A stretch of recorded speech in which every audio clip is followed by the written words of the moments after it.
family. Pastor Brown here with morning devotions. The scripture for today comes from Amos 5:21 through 24. Hear ye the word of the Lord.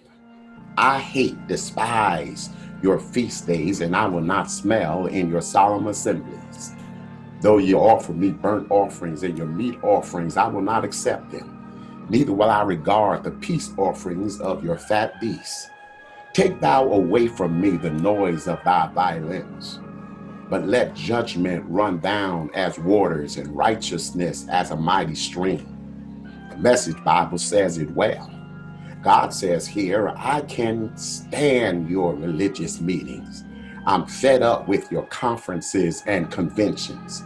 I want nothing to do with your religion projects, your pretentious slogans and goals. I'm sick of your fundraising schemes, your public relations and image making. I've had all I can take of your noisy ego music. When was the last time you sang to me? Do you know what I want? I want justice, oceans of it. I want fairness, rivers of it. That's what I want. That's all I want. You see, beloved, justice and righteousness aren't just concepts that are on the margins of the Bible. They're core concepts. These words describe the heart and concern of God. And they tell us who we need to be if we're going to follow after God's heart.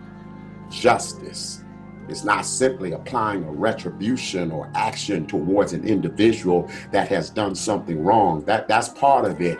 But it's not just clean up after the fact, but rather is actively working to correct systems and situations that hurt and humiliate people. It's making sure anyone and everyone who's been mistreated or is at a disadvantage is made whole, is leveling the playing field.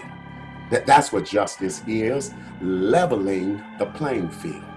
Righteousness is a deep word that has different levels of meaning in the Bible. It can mean innocence. It can describe a person's integrity. It can mean fairness and equality. And furthering that thought, the deeper and most common idea of a righteous person in the Bible isn't just a decent person who doesn't do things wrong. It's a person who actively goes out of their way to stand up for the needy and vulnerable and make sure they're taken care of. People talk about going back to normal. You have to be careful, my brothers and sisters, because persons' definitions of normal may mean different things to different people. It's the paradigmic lenses of which you are looking out of. Because the reality is normal for so many wasn't and isn't good. Normal was an incubator of injustice. Normal was millions of persons without adequate health care in the richest nation on earth. Normal was a system which had migrant workers working long, hard hours to put food on America's tables, and at the same time, waging a deportation campaign, keeping them in the shadows, under the constant barrage of racist incendiary rhetoric. Normal was and is a system in which Black and brown people are the most affected in this pandemic crisis, but they are also the least tested. Get that? The most affected, but the least tested. Normal was and is an economic structure in which the rich get richer and the poor gets poorer. Normal is where the least of these, the most vulnerable of us, are constantly used as scapegoats and guinea pigs for the plagues and inadequacies of this society. Normal where it's okay to shoot down unarmed men for simply being Black in America. Just jogging down the street can cost you your life. Targets of shoot first and ask questions later. Normal is where Blacks are shot because a police officer thinks that they may have a gun. But a white man can boldly display his AR-15 rapid-firing gun in plain view. Normal is where Black individuals are thrown to the ground and handcuffed by police for disobeying distancing guidelines, and white persons are handed out masks for laying in a park disobeying those same distancing guidelines.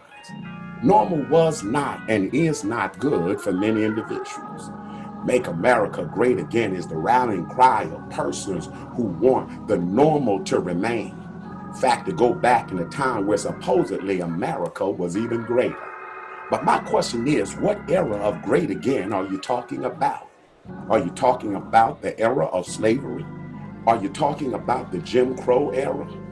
Or are you talking about the era of lynching and public hangings?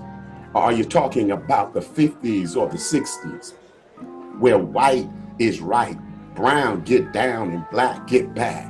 What era of great again are you referring to? The prophet Amos says, let justice roll down like waters and righteousness like a mighty stream. I declare, people of God, we must regain our prophetic voice and become an undeniable trumpeter and reckoning force for the underprivileged and the voiceless. Jesus says, when you have done it to the least of these, you have done it unto me. No, beloved, I don't want to go back to normal. I want to pursue after justice and righteousness, because that's at the very heart of God. God bless you, my brothers and sisters. Be strong in the Lord and in the power of his might. Justice and righteousness, going after the very heart of God.